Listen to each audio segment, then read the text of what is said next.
गांव के एक किनारे कच्चे रास्तों और हरियाली के बीच बसी एक टूटी सी झोपड़ी में एक भाई बहन रहते थे। राजू और बिट्टू। माँ बाप बचपन में ही चल बसे थे। तब राजू केवल 13 साल का था और बिट्टू महज 3 साल की। उसी दिन से राजू ने ठान लिया था कि वह अपनी बहन का हर हाल में ख्याल रखेगा। राजू ने स्कूल छोड़ दिया, अपने सपनों को पीछे छोड़ दिया और खेतों में मजदूरी करने लगा। धूप, बारिश, ठंड, कुछ भी हो, वह दिन भर मेहनत करता और जो थोड़ा बहुत कमाता उसी से दोनों की जिंदगी चलती।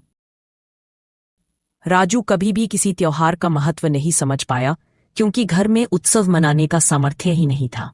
लेकिन बिट्टू बड़ी हो रही थी और अब उसे रक्षाबंधन का मतलब समझ में आने लगा था।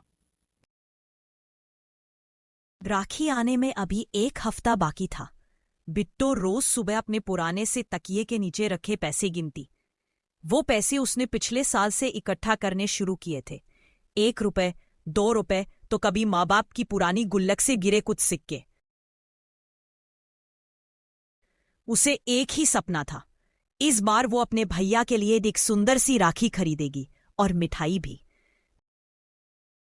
राजू को जब बिट्टू की तैयारी का पता चला तो उसके मन में चुभन सी हुई। जब बहन मेरे लिए इतना कुछ करना चाहती है तो क्या मैं कुछ नहीं कर सकता? लेकिन हालात कठिन थे। उस हफ्ते खेत में काम बहुत कम मिला। 2 दिन तो उसे मजदूरी भी नहीं मिली। तीसरे दिन मालिक ने आधे पैसे देकर कहा, बाकी कल ले लेना। राजू बहुत परेशान हो गया। जेब में केवल 30 रुपए थे और रक्षाबंधन आने में अब बस 1 दिन बचा था। अगले दिन राजू सुबह सुबह बाजार गया। वहां चकाचौंध थी। हर दुकान सजी थी। रंग बिरंगी राखियां, मिठाइयां, खिलौने, कपड़े, सब कुछ था वहां। लेकिन वो हर चीज राजू की पहुंच से बाहर थी। एक दुकान पे 10 रुपए की राखी है क्या? दुकानदार ने हंसते हुए कहा। 10 रुपए में तो धागा भी नहीं आता भाई। राजू वहां से चुपचाप चला गया। उसी बाजार के एक कोने में एक छोटी सी टूटी हुई राखी गिरी हुई थी। शायद किसी बच्चे के हाथ से गिर गई थी। हल्की सी धूल लगी थी, पर रंगीन थी और चमकीली भी। राजू ने उसे उठाया, साफ किया और सोचने लगा, मेरी बिट्टू को यह भी बहुत पसंद आएगी। काश मैं इससे बेहतर ला पाता। उसी राखी को एक पुराने कागज में लपेटकर उसने अपने झोले में रखा और वही पास की एक हलवाई की दुकान से 15 रुपए में 100 ग्राम बर्फी खरीदी। जब वो घर लौटा, बिट्टू खुशी से दौड़कर बाहर आई। भैया आ गए। भैया, राखी बांधने की तैयारी कर ली है मैंने। राजू ने जब वो राखी उसे दिखाई, बिट्टू की आंखें चमक उठी। इतनी सुंदर राखी भैया आपने कहाँ से ली? राजू ने मुस्कुराकर कहा, भगवान ने भेजी है। बिट्टू ने दिया जलाया, तिलक किया और वो राखी अपने भैया की कलाई पर बांध दी।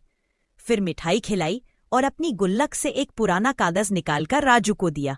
कागज पर लिखा था, भैया, जब मैं बड़ी हो जाऊंगी और कमाने लगूंगी तो आपको बहुत सारी राखियां दूंगी और हर साल सोने की घड़ी भी, पर आप हमेशा मेरे साथ रहना। राजू ने उस कागज को सीने से लगा लिया और पहली बार वह बिट्टू के सामने रो पड़ा। समय बीतता गया। बिट्टू पढ़ाई में तेज थी। राजू ने दिन रात मेहनत करके उसे स्कूल भेजा।